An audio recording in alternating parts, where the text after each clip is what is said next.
Harnessing Your Wealth isn't your average money podcast, hosted by Billy Peterson, a former jockey turned financial advisor. It's about more than dollars and cents. Each episode dives into the stories, struggles, and successes that define what real wealth looks like. From bold entrepreneurs to everyday dreamers who've learned that true success isn't just earned, it's lived. Because life, like wealth, it's all about how you write it. So here with Sean and Cade, obviously we're talking about the Financial Bootcamp. And we wanted to ask them in here to the podcast room for them to give an update and a little bit of a background on the class that they put on. I've graciously given them the opportunity to teach and put these young students' lives in their hands. And I want to give them an opportunity to explain why it's so important and the values that they're bringing to the students in our community. Who wants to take that question? What are you doing? Thank you for graciously letting me be a part of this event. That's been, I think 3 years now since I've been teaching the class. You put your hand up and said you're done teaching, so I got subbed in. But I've really enjoyed teaching. It's chaos for the event, because we're teaching that class 3 times. But it's really rewarding for us because we get to see these kids engage and ask questions, and I think it's second to none, the information that we provide to them. So tell them a little bit about what we provide. Yeah, and give a context on when Cade says we're teaching it 3 times. What kind of day are we talking about here? Well, I mean, it's an all-day event, right? We get people in there at 8 a.m., and I think we're there till 2.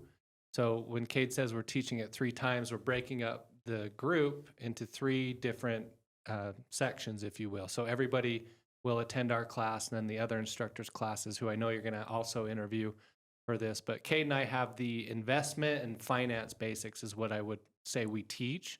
Our class is called Who Wants to Be a Millionaire? So we're promoting investing your money and teaching them the basics of, hey, what's a mutual fund? What's a stock? What's a Roth IRA? Should I be doing this at my age? And we're giving them some real life examples. So it's really cool what we teach them.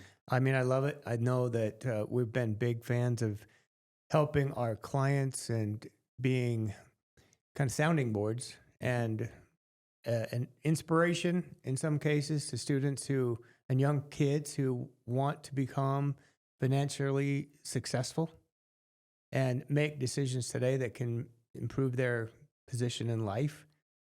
Back when I was younger, in my teens, I used to dream that becoming a millionaire was going to have me set. Once I hit $1 million, I'm done. Basically, right. I'm cashing in. I mean, that's it. But think about today's dollar value, and $1 million is not what it used to be. We should retitle it "Who Wants to Be a Multi-Millionaire?" We should. It's true. Yeah. I mean, some people will get by with $1 million or less, but if you want to continue the lifestyle that most people have leading up to retirement, it's going to need more than $1 million. Yeah, $1 million. It means to young kids, it still sounds fantastic. So we don't want to water down what that means, and it is possible for everyone. Can you guys take our listeners quickly through some of the basics that you teach and examples of how it's so easy and why it's possible for everybody? I think the rule of 72 is a good place to start. I mean, we try to get them engaged because instead of just showing a presentation, they fall asleep or they're on their phone. So we want to ask questions and get them, talking. So we'll have some swag or candy to throw out. But the rule of 72 is one of my favorites. And I remember being a student for this boot camp back in the day and remember learning it from you guys. It's where I first learned about investing, obviously, but Rule of 72 just talks about how long it takes you to double your money. So if we're averaging 10% a year on our investments, you take 72, you divide it by 10, it takes about 7 years for your money to double. So it's kind of cool, and we show them, hey, you guys are 17, 18 years old. Let's stretch this out until your retirement age, and we can show them if you invest just a little bit every month or just get started, you can have $1 million in a retirement account. Yeah. One of the questions we pose is, who has a savings account? And most of the kids are pretty eager to say, yeah, I have a savings account. And we say, great. Well, based on your savings rate, which historically has been around 1% is what savings accounts pay. I mean, you can argue either way, but say 1. Take Cade's same principle, the rule of 72. We say, okay, 72 divided by 1 is what? Well, it's 72. So your money sitting in the savings account is going to take 72 years to double versus what Cade just talked about if we remove the saving and we start investing. So one of the big topics we teach is what is the difference between saving and investing, because we're so programmed, I think, as younger kids or adults to save your money, where our approach is, well, that's good, have a little nest egg, but now let's invest some money. And the power of time, because they have the compounding. You mentioned the time it takes to double your money. It might take 7 years if you're getting that historical return of the stock market, 10%, which the S&P has produced for many, many years over time. But it's not just that one doubling. It's the compounding of the doubling after that, and the one after that, and the one after that, to where you start double, and then you get up to where your money's doubled to 200,000, then it's 400, and then it's 800. Yeah. And then it's 1.6 million. I mean, so you can see the value is just continuing to kind of go at it's like it ramps up, and the chart just starts to climbing at a much faster rate as far as the dollar values go when you're doubling bigger numbers. And that's the part that I think it's hard for many people to see is, yeah, we've doubled from 1,000 to 2,000, but big whoop. Yeah, that if you get a 10% return on $2,000, it's $200, and people think that, well, big whoop. Well, it's going to take time. There's not a get rich quick, and we bring that up too in our classes. If it sounds too good to be true, it likely is, because we know kids are getting inundated on social media with all these different, I'll call them schemes or too good to be true type investment plans. And so we're trying to debunk a lot of those myths. And we go back to what we've seen work for our clients over the years, so we can share some real life examples with them and say, hey, this will work, but it takes time for this to work. It's the biggest impact, I believe, is the time factor. And don't start rolling dice and taking huge bets and gambles with your money, because we've all seen what can happen there. We've seen our clients who've lost fortunes by getting swept into these unfortunate sales pitches. Exactly. And there's some very, very sneaky ones out there. So we want to get kids started on the right foot, especially when they're at an age when they're still impressionable, when they can have the ability to become financially independent, to maybe change the trajectory of their life for the better, and to avoid all these common mistakes that are being so easily, so often brought to the world, brought into society. Can I say one thing on that too? Is sometimes kids think, well, my parents are poor. I mean, when you're 17, 18, you know where you stand. My parents never did this, so there's no way I can do it. Yeah. And we're trying to break that too. You know, Cade gave an example the other day of how we asked people who thinks they're going to be rich in this room. And some people will say, oh, I'm not going to be because I'm going to be a teacher, which means they think they're not going to make a lot of money. But if they start now and start small, it makes it so much easier that they can break, the family tradition or the career stigma that I'm not going to make a lot of money, and they can become multimillionaires. Yeah. We've often used the example of the $2,000 when you're 14, just invest out $2,000 lump sum one time and watch that grow. And that'll actually turn into $1 million by the time that person's age 77 at the compounded rate of return of 10% a year. So that's a one-time investment. Now just imagine if people get disciplined and get excited and have a plan in place to start investing regularly every month or at a minimum every year.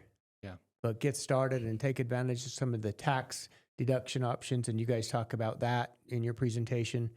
You also give examples of credit card and the debts and problems that can lead to for students. Yeah, we talk about debt a lot because kids right now, they don't have any debt. Most of them don't, at least, or shouldn't, but they can get into a problem really quickly when they take on a bunch of student loans because they want to go to a Ivy League school, or they get a job and they want to take on a $100,000 truck loan. So we try to help them because, like you mentioned, they're impressionable at that point. We want to make sure that they're making the right decision so they don't get so far behind that they're scrambling to catch up. If everyone was doing the right thing, we wouldn't need to do this boot camp. Right. But the vast majority of people do the wrong thing. In our minds, the wrong thing meaning financial mistakes, and they don't start investing early enough. And that comes from just society. That comes from the thinking of wants versus needs, wanting things and spending on things that aren't necessarily important, Right. or necessary They in seem life. important. I mean, we all do that. We're all guilty of buying things and spending money. I'm not saying that you need to be a miser and save every dime, invest every dime, but you need to be smart and have a financial plan. And I think that's the biggest takeaway is have a plan and know that your decisions have a big impact on your future and where you're going. And stability. And you don't want to be one of these statistics in our world where the vast majority of the population has to rely on the government to get by. Think about it. They want to retire. People that are working in the daily grind are just waiting for the day that they can step away from their job. But then they're wondering, well, how I'm going to live. Well, I'm hoping Social Security kick in, or I can get on some other form of government support. And that's just because they failed to take charge of and take action on their own behalf. And we are giving these students the tools to do so and the knowledge. And it's not rocket science. It's not overly complicated. It's not too hard or only for the fortunate few. It's for every single student that walks through that door. Yeah. And we're just hoping that they will show up, and hope that you listen today understand why we're doing this program. Well, you should mention that it is a give back. 100%. Free to come. We put all this together on our own dime. We have some sponsors, some great sponsors who help and have been involved in this for years, including Hartford Funds. We have America First. We have others. Going to be some other booths there. We're going to talk about career path and opportunities for different career choices for students. And then they're going to hear from a lot of different people that can talk to that, what type of careers they went into. So I think it's very rewarding, and all it takes is the time to show up. There's no financial commitment to attend. This truly is a give back because we feel like this is so important, and it's not taught to this level in school with this type of expertise and knowledge that we bring to the table. And it is something that is probably far more important than many of the classes students are required to take today.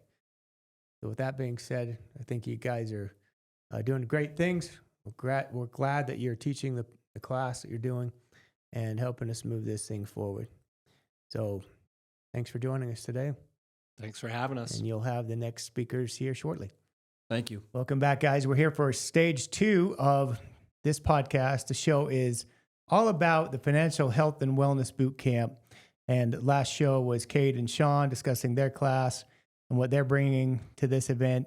And today we're lucky to have Heather Peterson, Jodi Stonehocker, who combine their efforts and teach a class on the health and wellness segment. And just to give you a little bit of a background on this, approximately 4 years ago, we made the decision to bring health and wellness into this program because we've determined that obviously health is probably more important than wealth. And if you don't have health, you can have all the money in the world and it really doesn't mean a thing. So these two are here to discuss what they're bringing into this class and what they're teaching students in two different kind of platforms of what they go into and what's important about their message to these students. So I'll start with you, Heather. You have a company, Pain Free for Good, and I know you kind of talk to all of your clients often about the emotional aspect of health. So what are you talking to these students about in your class? So as a preface, our class is called the Millionaire Mindset. So we're talking to students about how to have the millionaire mindset. So I will be addressing the thought process, the belief systems that underlie believing in yourself. And so a lot of what I teach goes into beliefs. Like you talk to the students a lot about how many of you believe that you are able to be a millionaire? How many of you want that? And it's surprising how many students don't raise their hand. Yeah. And so we really get into the nitty gritty of changing belief systems. So I focus mainly on how to change a thought. So your thought could be, I'll never be a millionaire. I'll never be successful. I don't know what I'm doing with my life. A lot of these high school students are transitioning to college. They don't know what they're doing with their life. And we're here to share how to change the thinking habits to propel you to believe in yourself, essentially. So I talk a lot about how to change a thought. And it comprises of 3 different pieces. One is focus. What am I focusing on? Am I focusing on the past, what my parents are capable of? Am I focusing on if I can, if I can't, what's in my control, what's out of my control? Am I focusing on lack?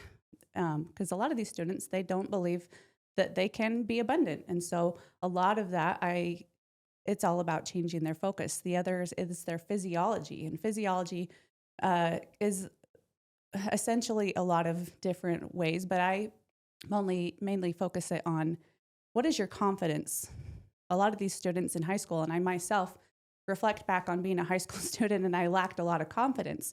I lacked a lot of belief in myself and the woulda, coulda, shouldas of life, right? I should have done this. I should have done that. And really changing their confidence level by changing their physiology, changing their confidence. And so I give them tools to change their confidence level, to stand up straight, to own what it is you want to do and become and who you are. And then the last key component is their language. I can't, it's hard. I'll never be able to do that. It's out of my reach. Those are a lot of belief systems that these kids have because they've never been shown what's possible. And so changing their language is everything. I can, I will, I'm going to, it's easy. I'm working on it. I'm being a little better every day. And then finally, the last thing is bringing in that piece of the mind and the body are not separate. What happens in the mind happens in the body.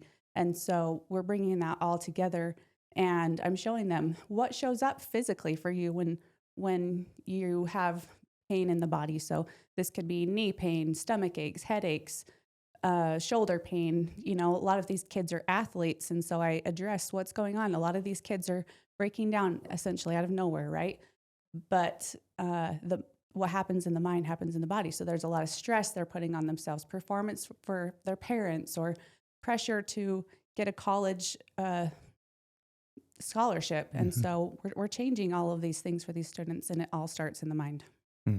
That's powerful. And we're talking about thoughts. We go through this all the time. I mean, Heather and I talk about all this stuff on a daily basis. Yep. The thoughts and what we're telling ourselves and what we're essentially latching onto, because our thoughts totally become who we are. Yep. It defines us. There's a lot of laws. I'll come back to you in a minute to further discuss that. But Jodi, I want to take a minute to ask you. So Jodi Stonehocker is a functional health practitioner, and she works for a company called Vital Spark Coaching, where she's an independent contractor. She has clients who are dealing with health issues, who are dealing with things that they can't overcome on their own, and she helps them find the path.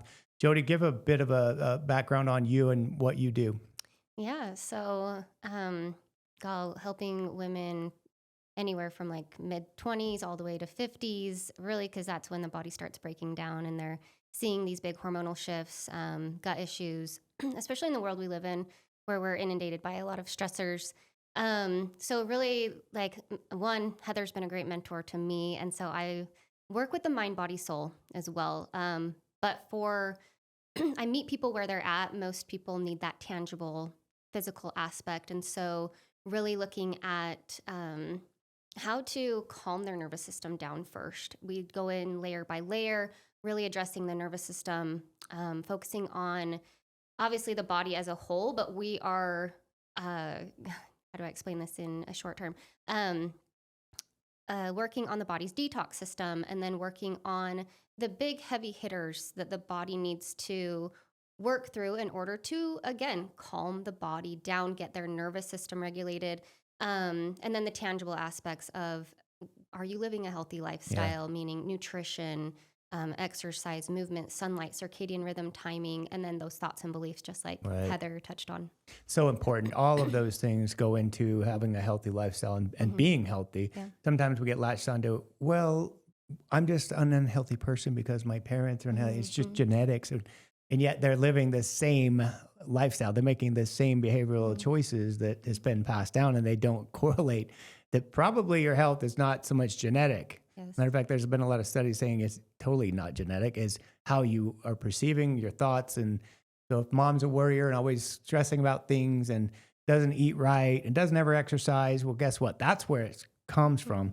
So with the classroom, and you guys are teaching this, and you're seeing these students come into the class, and a lot of, I've been into your class, and I see a lot of especially the female students who are sitting front row, and they're really absorbing this. And you're talking about things like nutrition, and you're talking about exercise, and you're just talking about the overall lifestyle that one lives. Tell us a little bit about what you share with these students at this age, what they're able to latch onto. Yeah, I think it's those foundations. Are they getting enough sleep? Because we're all human beings. I think people tend to bypass that they can power through a lot more than they think they can. And I also think, like you said, they're just reflecting a lot of habits that they've seen from their parents.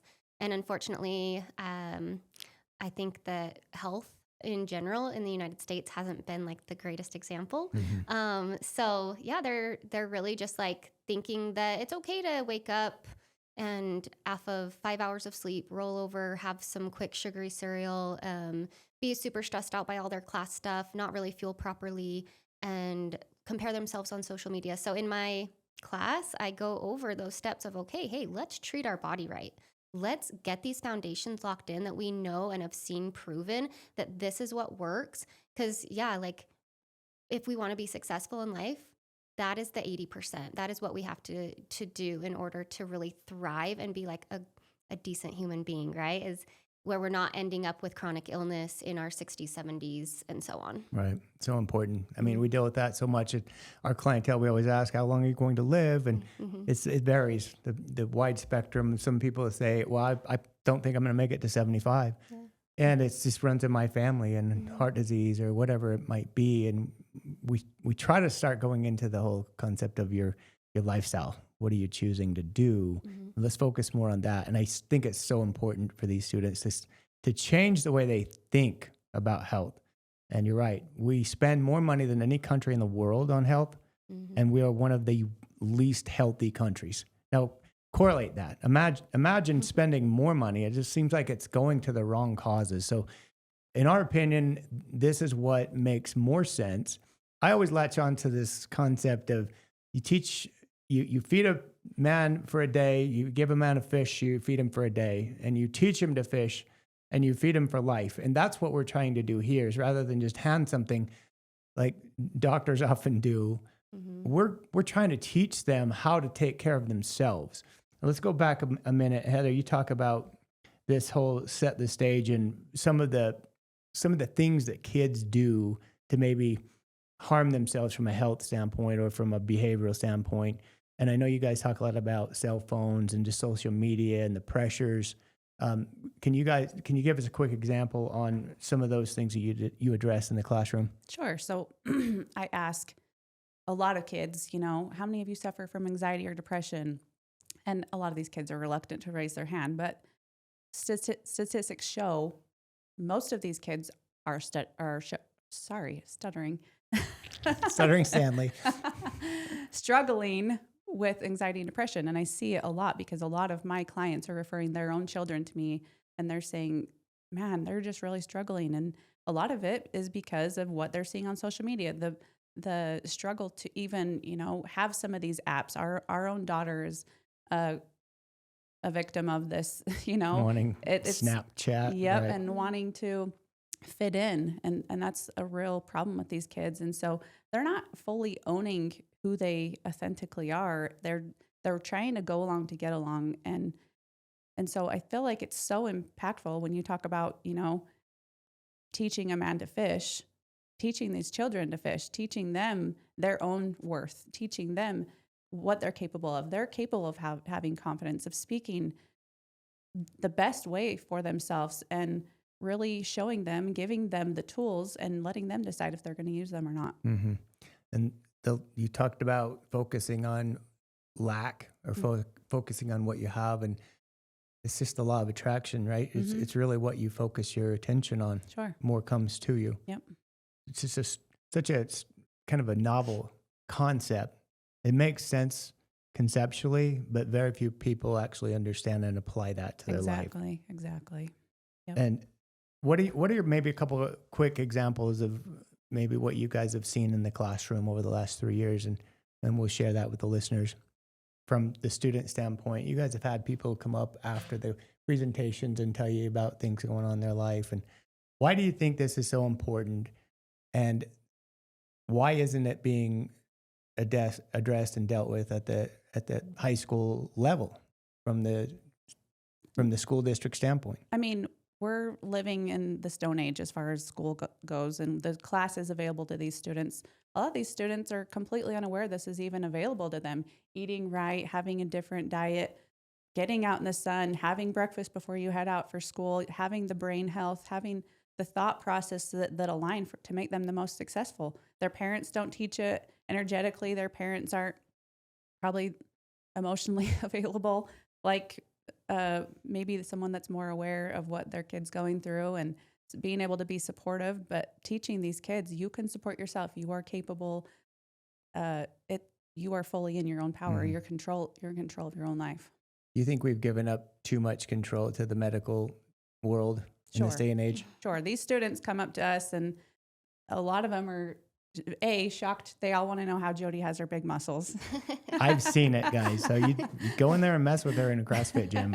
I dare you. I've been getting my ass kicked from her for the last 10 years straight. But. Yeah, that's the number one question. How do you get your big muscles, Jodi? But two is they're struggling with conditions. I have a lot of students come up to me and ask me, I have this condition. What's the emotion behind it? And I've really been able to show them, everything that happens physically in your body is emotionally correlated. And that's always kind of shocking to them. But it's so empowering for them to have that knowledge so that they can make their own choices. So we're not going back to the medical model, being stuck on surgeries and pills and going to the doctor's office 10 times a year. I wish I'd have learned that when I was younger. I think it's one of the big reasons why we are so excited about this, to teach the kids, rather than always just focus that your body's broken physically and you have to run to the attention of a medical provider. Not that I'm saying, they're all bad or every time, but when something's chronic, there's a chronic condition that you can't seem to get rid of, or it won't seem to resolve itself, it becomes more of an emotional, there's something happening in your mind, and most likely even your subconscious mind, that is keeping your body in fight or flight and is not allowing your body to naturally heal, which it totally knows how to do. Yep. And that's one thing I really appreciate about you guys, teaching these students at a younger age. So appreciate you guys being here. It's a wonderful opportunity. Those of you listening, if you want to attend this Financial Health and Wellness Bootcamp, come along. There's a lot of adults who attend. This is geared toward the high school age students because, again, we want to teach people at the age that they can actually make the biggest impact on the rest of their lives, not only from the wealth standpoint of how to become wealthy and stay wealthy, how to become healthy and stay healthy.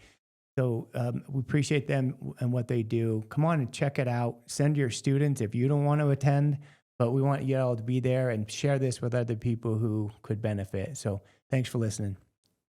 All right, we're back, and this is our third and final installment of the show where we are talking about our financial literacy bootcamp. And today, our special guests are from America First Credit Union.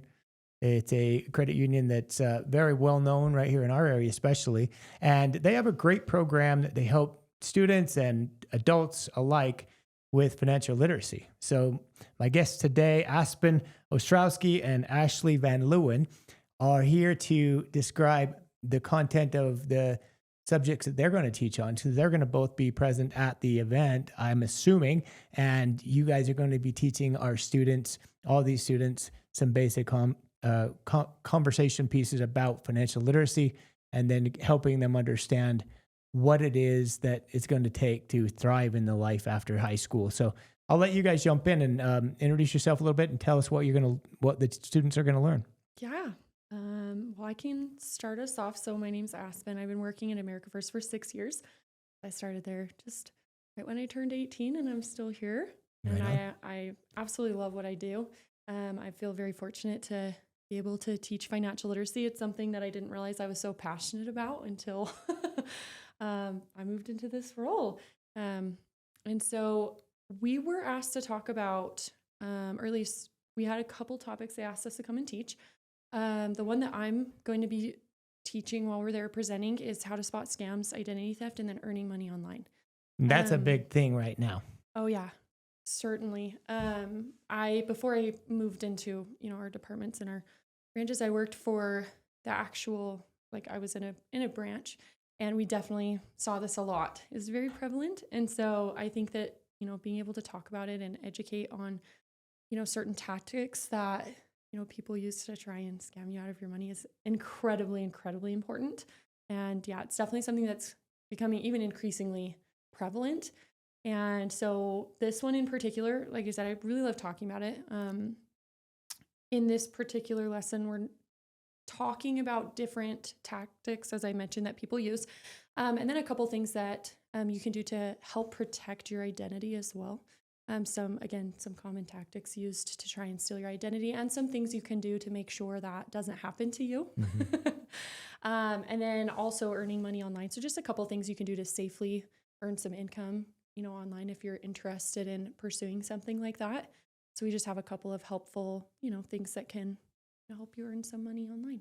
It's important for parents right now, knowing that all their students pretty much are online. They have their phones 24/7. They're looking at things, and then they get bombarded with texts or messages. And sometimes it looks like a legitimate message, and we think we've all received them.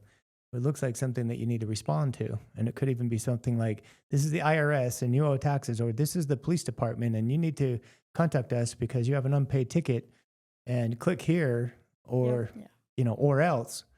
And then it's a scam, and you provide your information, and you lose money, and it's a big problem. Yeah. And they're just really clever with it. But. Yeah.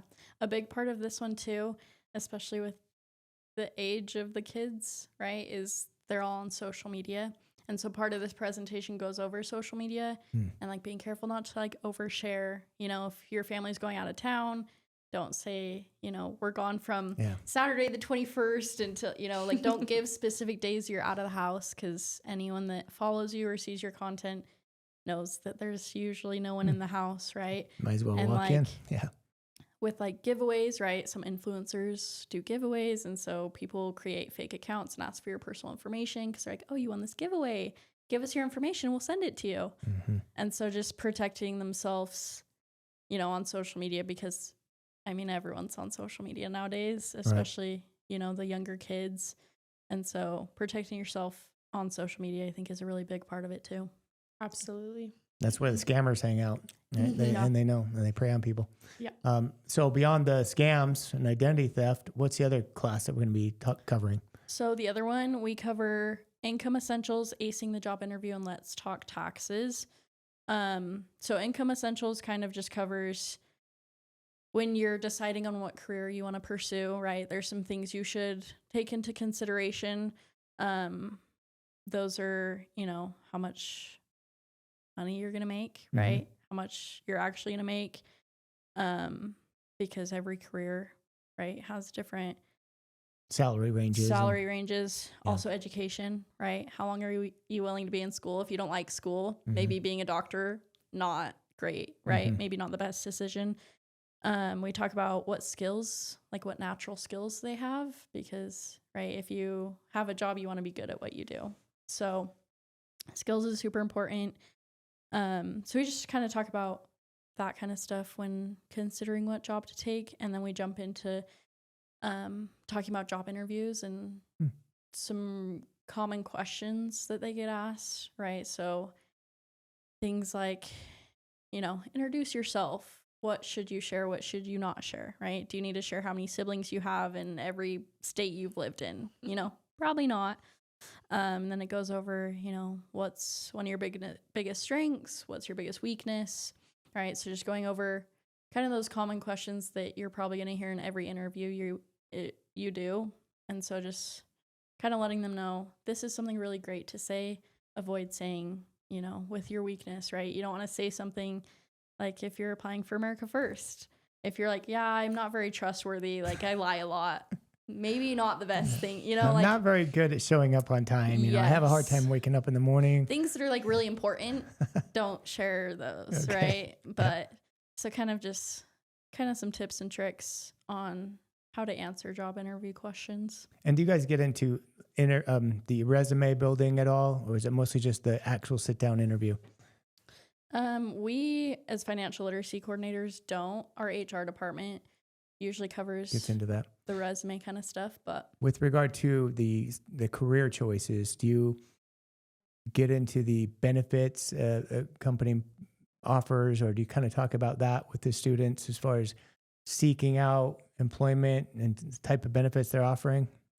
For this one in particular, we don't focus too terribly much on that. We definitely mention it because that's something that you're going to be wanting to look into as you're going into whatever career you're choosing. We want to make sure that you obviously have benefits and other things attached to the job that's not necessarily just salary, right? So it's something we definitely mention. This one, we really, these 3 topics we're covering we definitely do a general overview.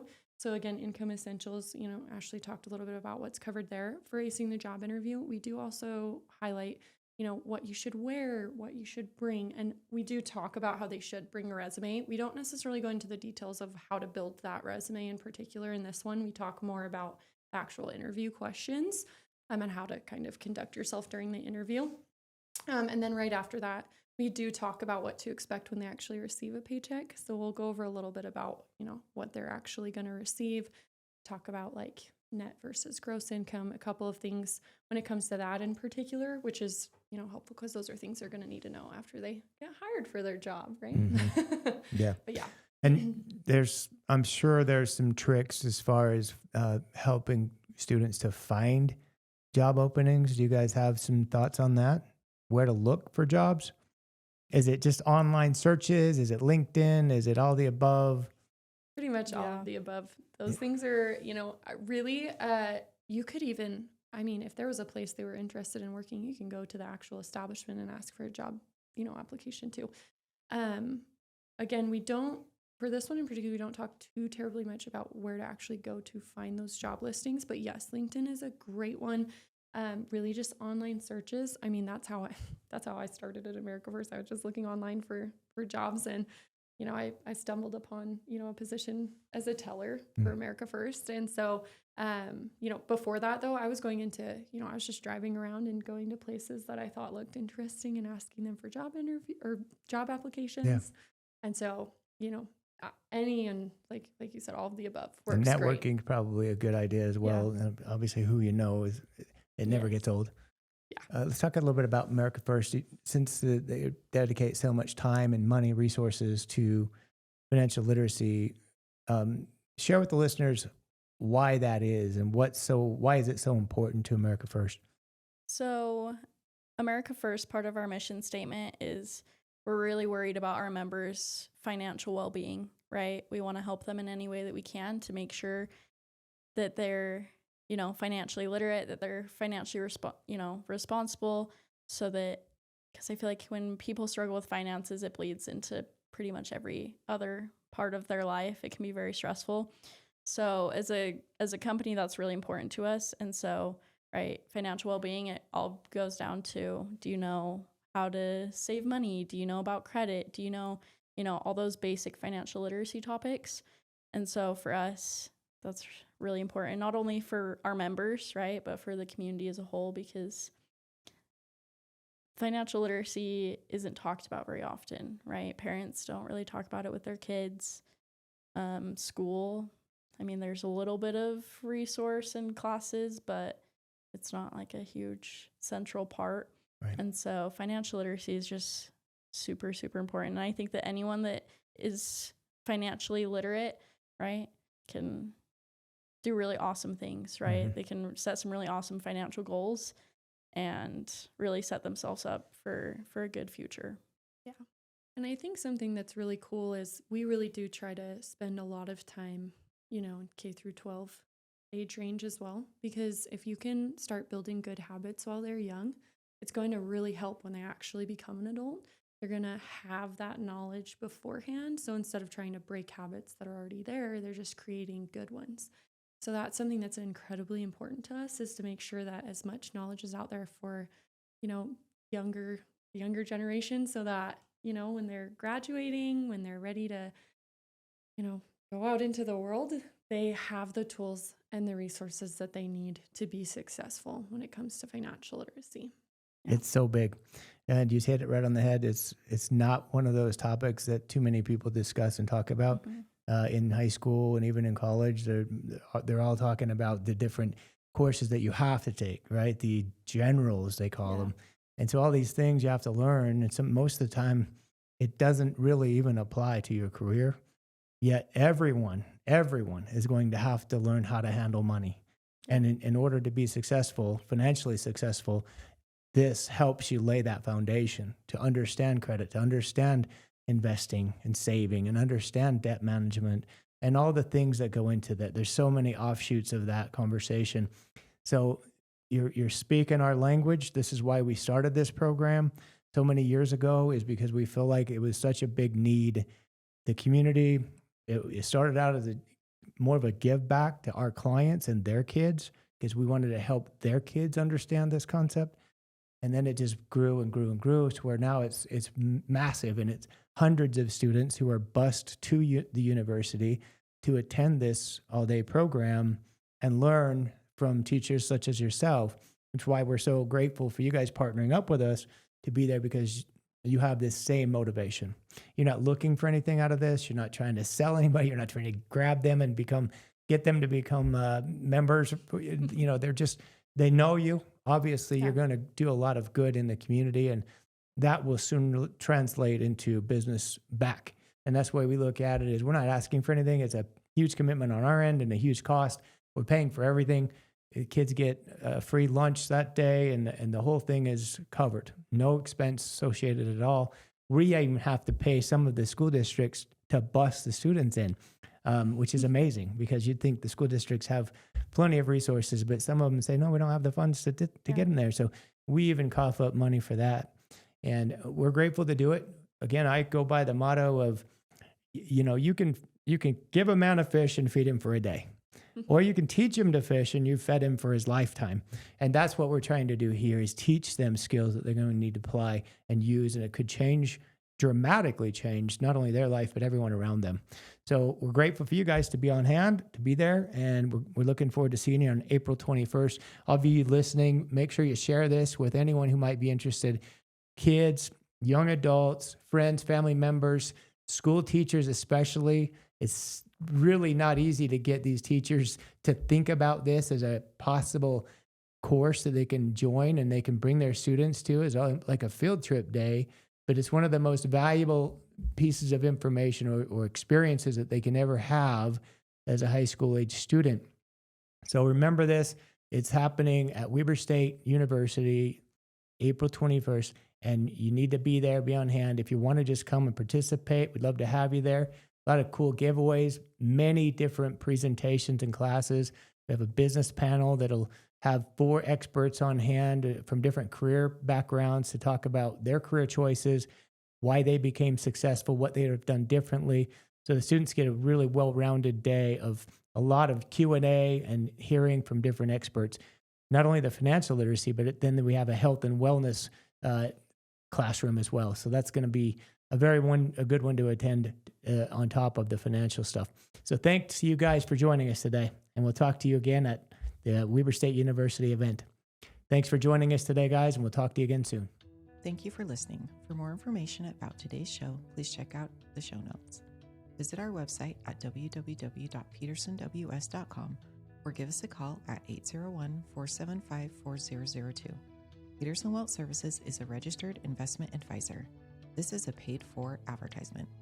Information presented on this program is believed to be factual and up-to-date, but we do not guarantee its accuracy, and it should not be regarded as a complete analysis of the subjects discussed. Discussions and answers to questions do not involve the rendering of a personalized investment advice, but are limited to the dissemination of general information. A professional advisor should be consulted before implementing any of the options presented. Peterson Wealth Services.